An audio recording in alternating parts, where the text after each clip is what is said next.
Alrighty, ladies and gentlemen, we are back for another edition of The Penalty. I'm your host, Trevor Cherney. Thank you so much for joining the program once again. We got a couple of things to get into. It's going to be mainly football today. There's a lot of, going on football-wise, so maybe we'll get more in the World Series next week and whatnot. But today, it's strictly going to be about football with both college and the NFL. Let's start off with our local teams, Michigan State. So all I will say, let's start with Michigan first and foremost. Michigan, I will try to be as objective as possible. Obviously I will be a little biased, but I try to look at things very objectively. Especially when I'm analyzing stuff. Look, for Michigan, they have 2 losses on the year, right? And as long as they have 2 losses by the time they meet Ohio State, they should be in decent position, because look, again, I have no idea if they're going to win against Ohio State. Honestly, if you ask me right now who I think is going to win that game, I would have to say probably Ohio State. They're the better team. Julian Sayin has been incredible this year as a first-time starting quarterback. Now, obviously, look, he's got a good team behind him. He's got a good offensive line. He's got weapons all over the field. So obviously, he's in good hands. He's in very good hands with that offense with Ohio State. And he's been really good this year. I don't know what he's going to do against that Michigan defense. Since the Michigan defense, they're not horrible, but they're not great, And again, I don't want this to be a Michigan-Ohio State preview because obviously that game's still a few weeks away. But still, I mean, that's sort of the big games because honestly, at this point, Ohio State, I mean, they don't really have any competition left. So does Michigan. I mean, honestly, at this point, both teams are just waiting to meet each other, right? This week, I mean, Ohio State faces Penn State, and then Michigan, obviously, they face, I think they face Maryland or something like that. So, I mean, honestly, this should be, I mean, all things considered, this should be, for both teams, this should be, they should be, Ohio State, I would imagine they're going to go undefeated the rest of the way. And we'll see about Michigan when they face each other. So, look, obviously they played Saturday and they didn't look great. Now they won the game, right? That's all that matters, right? They won against their rival. They won the game, but they didn't look really good. They didn't look dominant throughout the entire game. Now, yeah, in the second half, certainly they picked it up, right? But in the first half, I thought there was still a lot to be desired if you're Michigan. I still feel like, you're wanting more if you're Michigan. You want more as a team. You want to see more from Bryce. You want to see more from the defense. And honestly, I want to see more from their head coach. I still have no idea if Sharon is their guy moving forward. I mean, obviously, he's the guy this season, I can't imagine in any scenario firing him this season, right? Or during this season. But maybe this offseason, yeah, I could see it happen, Especially if let's say Ohio State wins this time around and Michigan loses their bowl game as well. Oh, yeah, Sharon Moore is probably more than likely going to be out, But we'll see. They like Sharon. Sharon fits for now. I know I've talked to many Michigan fans who some of are part of my family, but they tell me from their perspective that, they like Sharon, but they want to see more. They want to see Sharon more so become of his own coach instead of replicating and trying to do what Jim Harbaugh did when he was the head coach of the Michigan Wolverines. So I completely understand from both perspectives how you feel about Sharon. My personal thoughts on Sharon, I think he's a decent coach. I'm not sure if he's the right head coach for Michigan right now. So maybe this offseason you look to move on from him, but also to like who could you get to replace him, right? I honestly, it would be kind of hilarious. And again, I don't think this is actually gonna happen, right? Let's say this offseason, sure, they part ways with Sharon, okay, for one reason or another, okay. What what if they go get Brian Kelly? Wouldn't that be hilarious? I would laugh if that actually happened. If Michigan decided to hire Brian Kelly, I would laugh. I mean, sure, Brian Kelly is a decent coach, I guess, but Brian Kelly is human filth.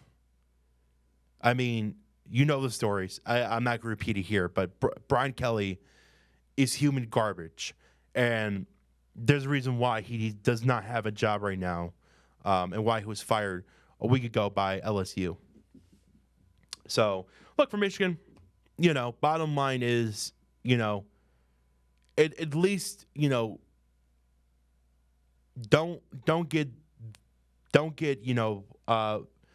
forget what happened over the past 4 years with Ohio State. Okay, yes, that Ohio State has not been very good with playing against Michigan for the past 3-4 seasons. Eventually that will change. I'm not sure if it's gonna be this year or next year or the year after that, but at some point that will change. It won't just be Ohio. It won't just be Michigan, right? At some point, Ohio State is going to take control. Is going to try and take control of this series.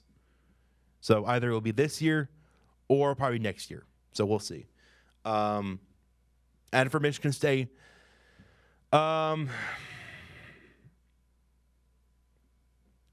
it is hopeless. It is very hopeless if you're Michigan State.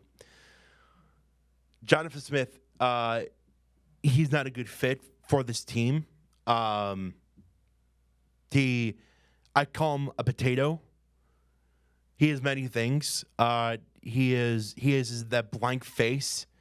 Every single time the camera turns, he's the same blank expression. I feel like no matter what happens in his life, he always has the same expression no matter what. He has no personality. He's not a good fit here. He doesn't understand, the Midwest. He doesn't understand the rivalry between Michigan and Michigan State. He just does not get it. He is a bum. He needs to go. Now, look, sure, he can coach somewhere else and be successful elsewhere, right? If that's back at Oregon State or he goes somewhere else, I don't really care at this point where he goes. He cannot coach here next year, right? And if he does, I'm not going to watch. Like, I'm not going to waste my time on my Saturdays watching this product. I can't. It's a terrible product. It's not fun to watch. I don't like any of these players. I don't like any of these coaches, frankly. I don't like anybody on this team. I don't know if there's anyone on this team that I actually like, to tell you the truth.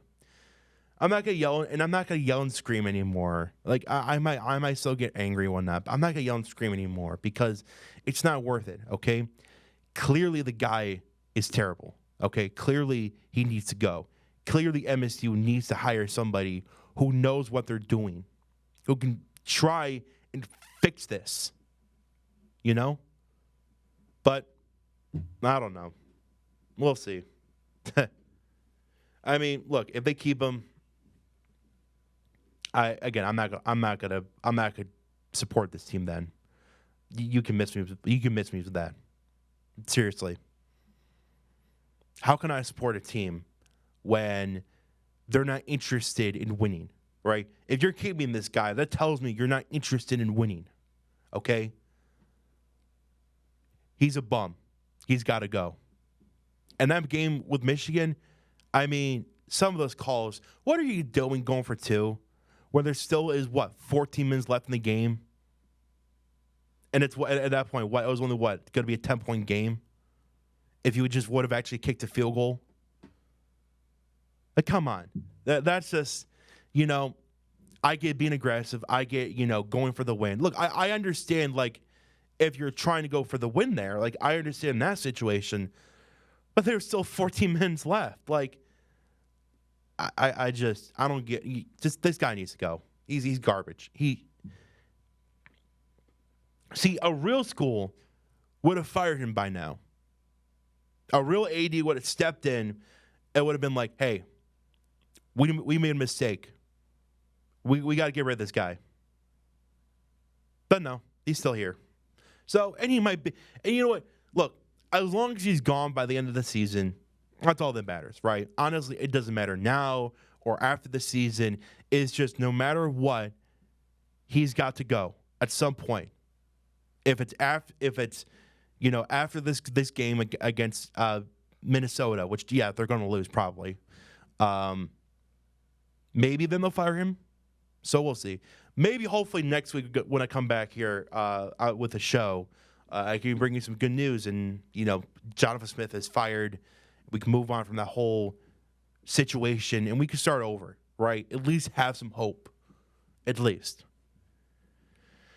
I don't know, man. It's tough. It's really tough being a fan of this team some days.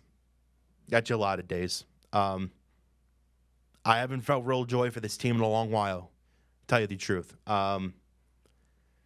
It's been pretty awful, to tell you the truth, watching this team. But it is what it is. I mean, unless they do something, I'm just not going to care. Then how about that? So yeah, that's my 2 cents on Michigan State, since I didn't really cover the game last week, because I honestly didn't care, and nobody else really cared. Nobody cares this year. If you're a Michigan fan, you probably didn't really care all that much, and if you're a Michigan State fan, you probably didn't care at all, because why would you?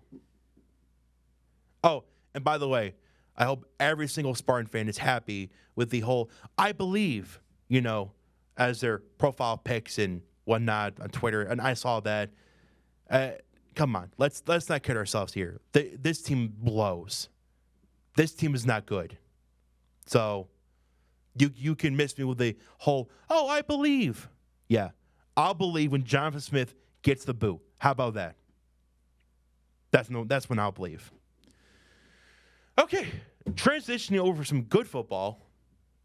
Thank God. The Detroit Lions. So the Lions are off their bye.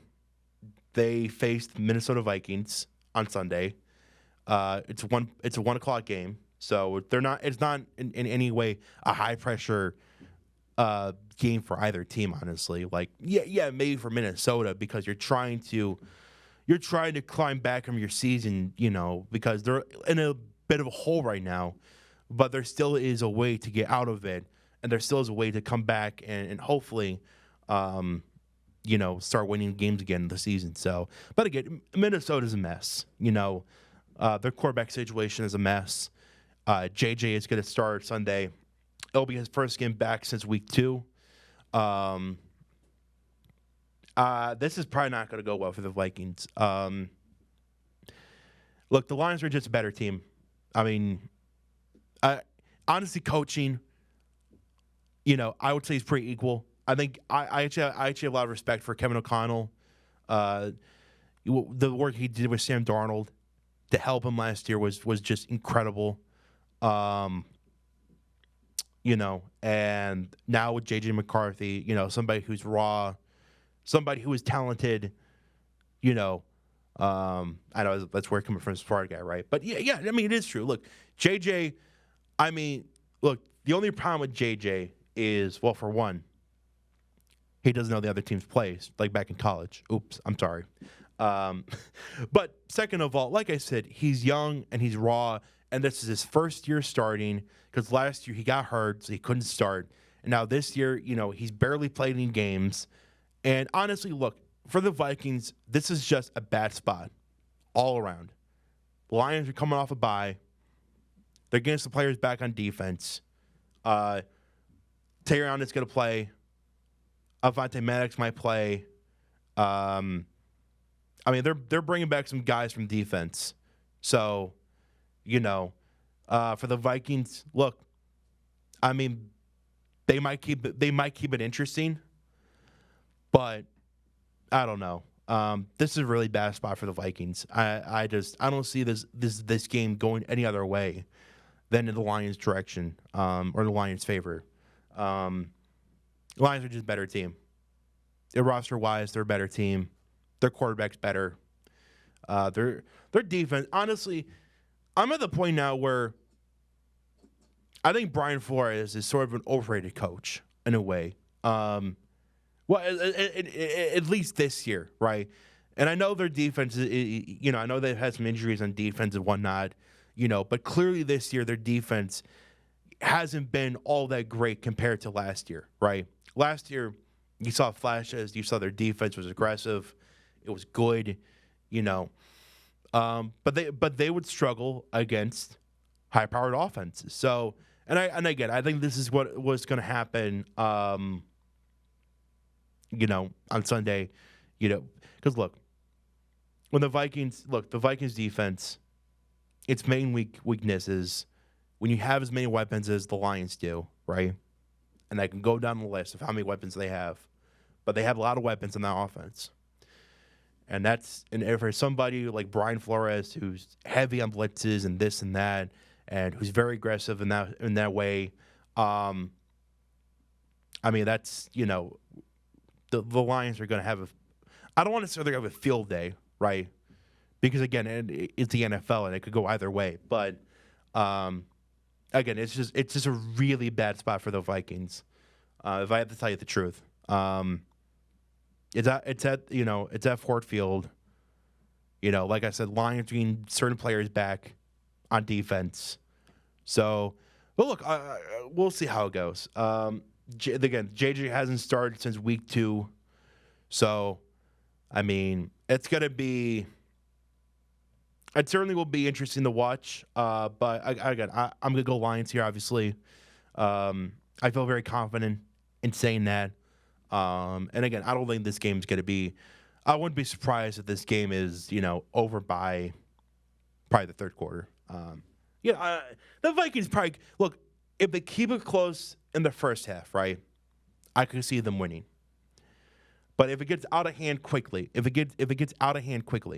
okay, especially in the first half, it's gonna be really difficult for the Vikings, and that's all I'll say. Anyways, that's the show for today. Thank you guys for watching. Thank you guys for listening. Please like and subscribe for more, and I will catch you next episode. See you guys later.